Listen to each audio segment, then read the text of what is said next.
We begin our conversations this morning from Zambia. Zambia is co-hosting the second summit on democracy. The summit, which will strengthen democracy and promote respect for human rights, will provide Zambia with an opportunity for the country to showcase our political and economic history to the rest of the international community. President Hakainde Hichilema, who co-hosted the summit together with the United States of America, Costa Rica, the Netherlands, and the Republic of Korea, said misinformation on social media is challenging facts on elections across the world. Well, joining us this morning is Henry Kabwe, a media expert who definitely has more insight on what's happening over there in Zambia. Good morning, Henry. Thank you so much for being here on Breakfast Central. Thank you so much for having me. All right, so let's find out this summit. Let's talk about it. It happens to be the second in the series after the first was indeed held in the United States of America, where some African leaders actually went to America, although reports emanating from that very first summit had it that it was too American-centric. It was focusing on the America as a whole, and most importantly, the Western community. But this time, you're having Zambia co-hosting, and the focus has been on Africa as it is. Can you tell us some of the benefits of this summit thus far? Well, yes, the summit has brought out a number of issues. The president emphasized on the need for the media to be free. Examples of how some of the media houses that were closed during the previous regime, had their licenses reinstated, like movie television and prime television, which were closed because we are quite critical of the previous regime. So it's a very, good experience for African leaders to learn from one another, and also trying to challenge the lessons that most of our leaders learned from the colonial masters to suppress divergent voices, to ensure that leaders should be free, to get as many voices as possible, whether divergent or supportive, for us to be able to champion democracy within our continent. So the president really emphasized on the media, and of course he raised issues around social media, and he himself was actually a victim of negative media coverage while in opposition, when it was alleged that he was a Freemason, and it really affected his image, and he really emphasized it during the World Press Freedom Day last year, to say that there's need for us as journalists to ensure that we promote factual reporting and we depoliticize our work in order for us to be able to give people information that will help them make informed decisions. So the summit has come at the right time. Right. And of course there's this anti-American campaign which you alluded to, which some opposition leaders have actually been able to protest. One of them went to the American embassy, protesting that they killed Saddam Hussein. So that issue of it being American is still, on the minds of many people. But it's a positive summit because the current president has quite a number of followers who have been able to support him. All right, it's interesting that you make reference to conversations about the freedom of the press and freedom of media. And I'd like you to please paint a picture for us what the current situation is right now in Zambia as regards press freedom, and then talk to us about Zambia's democracy. What is the true image like?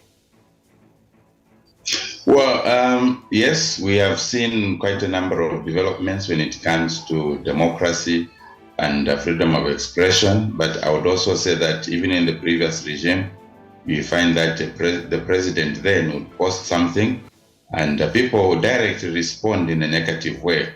And of course, some of them were followed up, but we saw quite a number of people opening up, and that has continued. And we are seeing, a lot of more input in terms of making sure that our leaders are held accountable. But in some instances, we have had journalists, not spared. There was a time when the police went to raid the same opposition leader I talked about who went to protest, when they went to his place because he was posting negative things on social media. So the police went to arrest him, and the journalists that went, to cover, particularly one of them was, incarcerated. And then there was another protest by a person who was protesting against, gay rights. And, when they went to stop them, the police were also harassed. So I think, like you alluded to in terms of Kenya, we must be able to ensure that our leaders, put action to their words. At times they may say good things, but there's need for us to be able to ensure that they are held accountable, for them to mean what they're saying, for us to be able to, ensure that we defend our democracy, and just make our leaders move away from the lessons learned from the colonial masters who promoted the suppression of the masses. For us to have a situation where if someone wants to be president, they must be ready, to be criticized. They must know that as they are campaigning to have a position where every person would want to hold them accountable, and at times it may not resonate well with their members.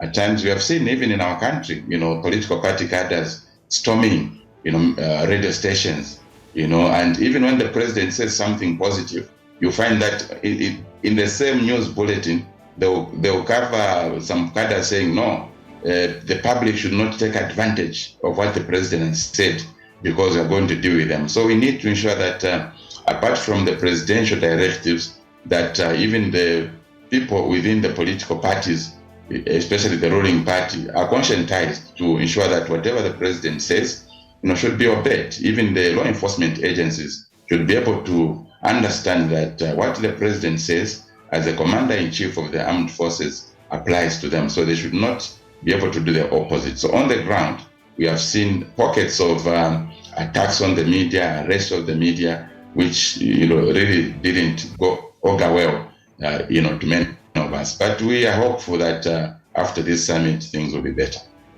All right, Mr. Henry, very quickly, please, let's try and see if you can respond to this question very fast. President Biden, while holding the virtual meeting with the leaders of the African nations and other, of course, League of Nations, did mention that a total of about $690 million will be injected into democracy, especially for African leaders. But the question is, how much do you think this would help in aiding democracy to be better, especially in Africa? Well, yes, we need to ensure that the funds are channeled to promotion of media coverage. Channels like News Central should have more influence than the other global media houses, which are always reporting negatives about Africa, was to be able to. Hello, Mr. Henry. Well, it seems you might have lost network connection. All right, can you unmute if you can?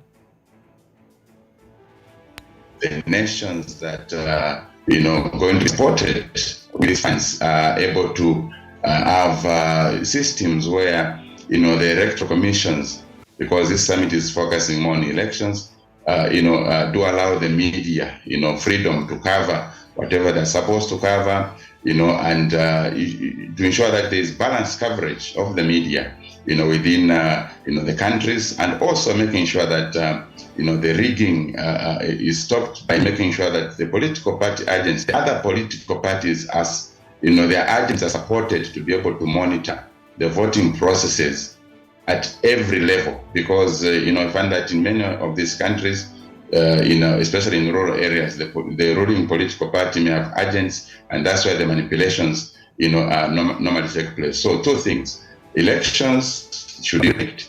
This fund should support that, and that we need an expansion of continental media and also support to national media, so that there's free and fair and balanced coverage during elections. Henry Kabwe, thank you very much for joining us this morning. We thank you for your time. We know that it's great. I believe that this is great for Zambia as well as the continent, and we do hope that there are profitable outcomes from these virtual summits. Thank you for your time. You're most welcome. Thank you for having me.